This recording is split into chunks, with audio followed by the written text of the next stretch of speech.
Before we begin tonight's mysterious journey, imagine a train that left the station on a quiet autumn night in 1958. A train carrying dozens of passengers. A train that never reached its destination. No wreckage, no survivors, no explanation. It simply disappeared. And nearly 70 years later, someone finally uncovered a clue that should have remained buried forever.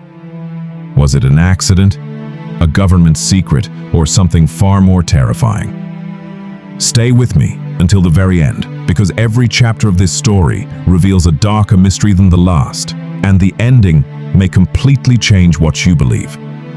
But before we begin, if you love mysterious stories, forgotten legends, ghostly encounters, and cinematic storytelling, make sure to subscribe to the channel, like this video, and turn on the notification bell so you never miss our next mystery. Now, dim the lights, put on your headphones, and let's step aboard the Silver Star Express. In the autumn of 1958, deep in the mountains of Colorado, USA, there was an old railway line that most people had forgotten.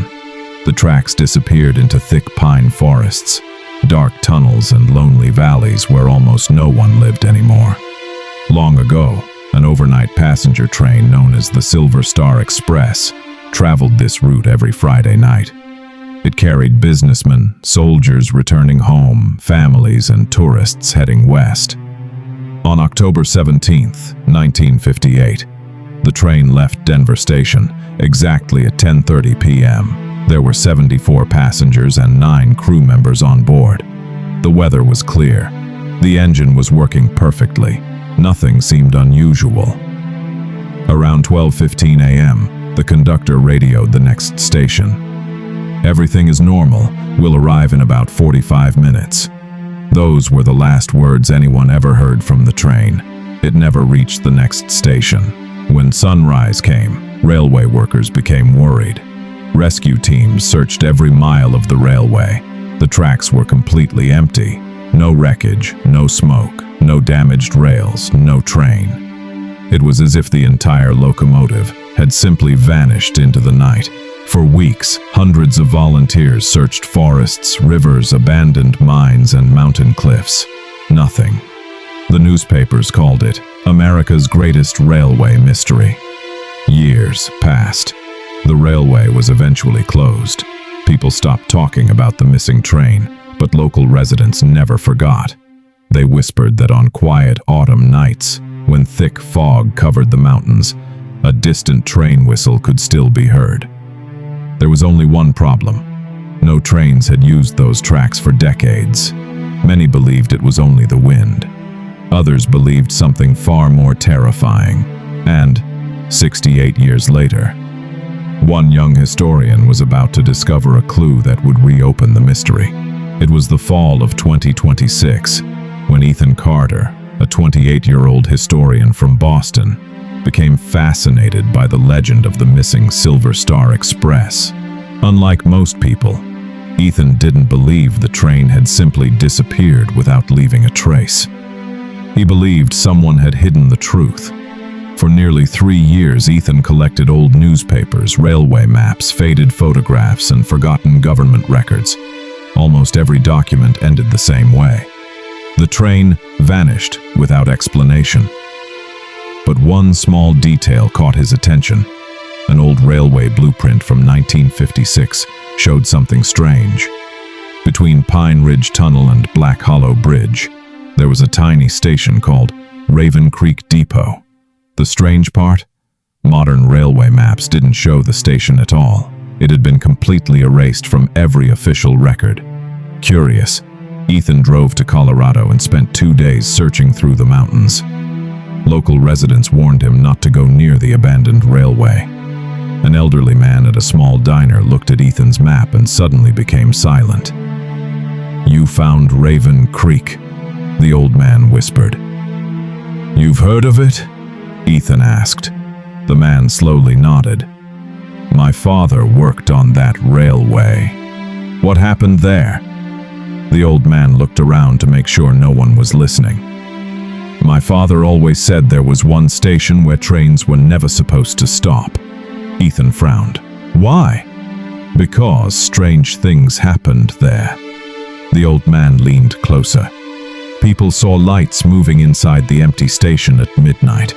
They heard passengers talking even though no train had arrived. Sometimes a train whistle echoed through the valley. But the tracks were empty. Before Ethan could ask another question, the old man stood up. "If you value your life," he said quietly, "leave that place alone." That night, Ethan ignored the warning. Using an old compass and the faded blueprint, he hiked deep into the forest. After nearly 4 hours, he reached a clearing hidden beneath towering pine trees.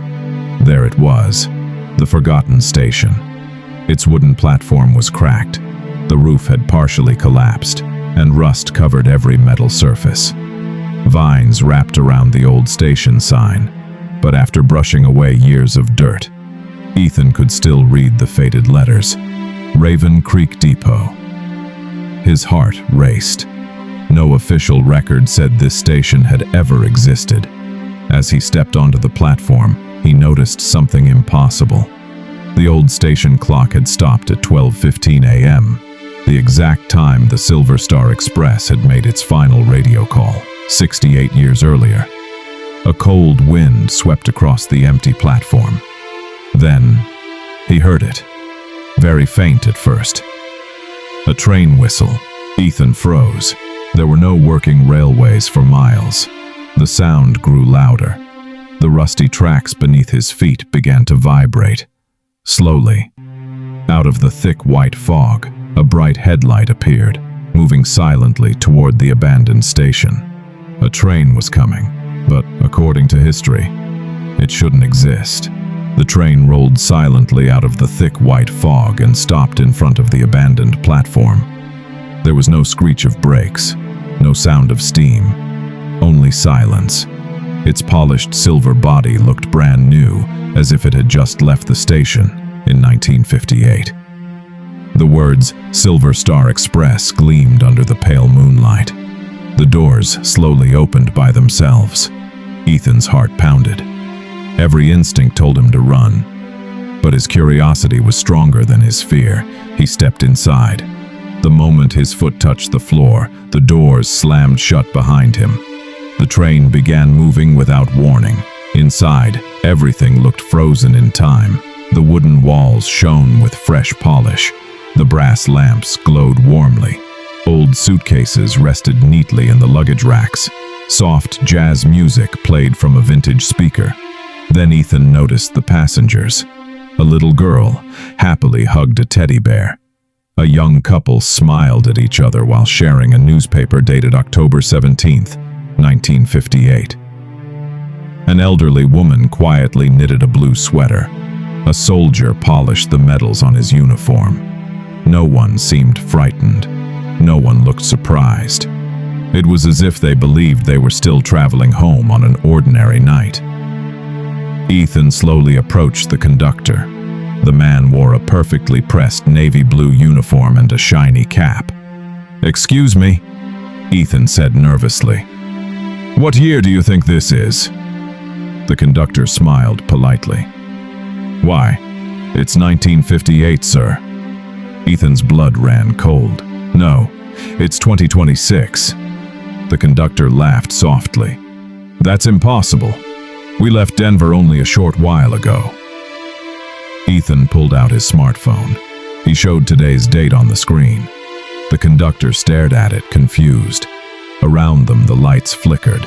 Several passengers suddenly turned toward Ethan. Their smiles slowly disappeared. One by one, they whispered the same chilling words. "You don't belong here." The temperature inside the train dropped sharply.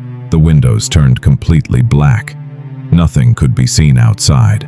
No mountains, no stars, no moon, only endless darkness. The train continued racing forward. Then Ethan noticed something even stranger. The clock hanging above the carriage door was ticking backward. Each second moved in reverse. As midnight approached, the passengers became strangely quiet. The little girl stopped smiling. The soldier gripped his seat tightly. The elderly woman whispered a prayer. Even the conductor looked frightened. Finally, he leaned close to Ethan and spoke in a trembling voice. "We've reached the place where time disappears." Before Ethan could ask what he meant, the train entered a massive tunnel. The lights went out. A deafening scream echoed through every carriage. When the lights came back on, half of the passengers had vanished from their seats, and in the empty seats they left behind, there were only piles of gray dust. Ethan realized he wasn't just riding a ghost train. He had become part of its curse. Ethan could barely breathe. Only seconds earlier, half the passengers had been sitting in their seats. Now, there was nothing left except small piles of gray dust. The remaining passengers stared straight ahead as if this terrible event had happened many times before. No one screamed. No one cried. The conductor slowly removed his cap and whispered, "Every journey, we lose a few more." Ethan's hands trembled. "What is happening to this train?" he asked. The conductor looked into his eyes with deep sadness. "This train is trapped between time and death. It never reaches its destination." Before Ethan could speak again, a loud metallic bell rang through the train. Ding! Ding! Ding! Every passenger suddenly stood up at the exact same moment. Without saying a word, they all turned toward the last carriage. Above its old wooden door was a faded brass sign. Car 13. The conductor stepped in front of Ethan. "You must never enter carriage number 13. Why? Because that's where the train disappeared. Ignoring the warning, Ethan slowly walked toward the door. The closer he came, the colder the air became. His breath turned into white mist. The wooden floor beneath his feet creaked loudly. When he reached the door, he noticed strange symbols carved into the frame. They looked ancient, far older than the train itself. As Ethan reached for the brass handle, the door slowly opened by itself. Inside, the carriage was completely different from the others. There were no passengers, no seats, no luggage, only hundreds of old pocket watches hanging from the ceiling. Every watch was ticking at a different speed. Some moved forward, some backward, some had stopped forever. At the center of the carriage stood a large black iron safe. Its heavy door was slightly open. Inside lay an old leather journal covered in dust. Across the front, written in faded gold letters, were the words, "Engineer's Log, October 1958. Ethan carefully opened the journal. The final page contained a chilling message written in shaky handwriting. "We did not crash. We opened a door that should never have been opened. Whatever follows us is not human. If anyone finds this journal, do not let the train reach its final station." Suddenly, the journal burst into flames without burning. Dark smoke filled the carriage. A deep, echoing voice whispered from somewhere in the darkness, "You were never supposed to read that." The iron safe slammed shut with a thunderous crash. The train shook violently. Outside the windows, Ethan caught a glimpse of something impossible. Towering beside the train, running effortlessly through the darkness, was a giant shadow. It had no face, no eyes, only two glowing white lights where its head should have been, and it was keeping pace with the speeding train. For the first time since boarding the Silver Star Express, Ethan realized the train wasn't escaping from the darkness. It was being chased by it. The shadow outside the train moved closer with every passing second. The conductor looked at Ethan and shouted, "Read the last page again! Only you can stop this!" Ethan opened the engineer's journal one final time. This time, a new sentence appeared. "Pull the emergency brake before the train reaches the final station, or every soul aboard will remain trapped forever." Without hesitation, Ethan ran to the engine room. The train shook violently as the dark shadow roared behind it. Just as a ghostly station appeared through the fog, Ethan grabbed the old red emergency brake and pulled it with all his strength. Screech!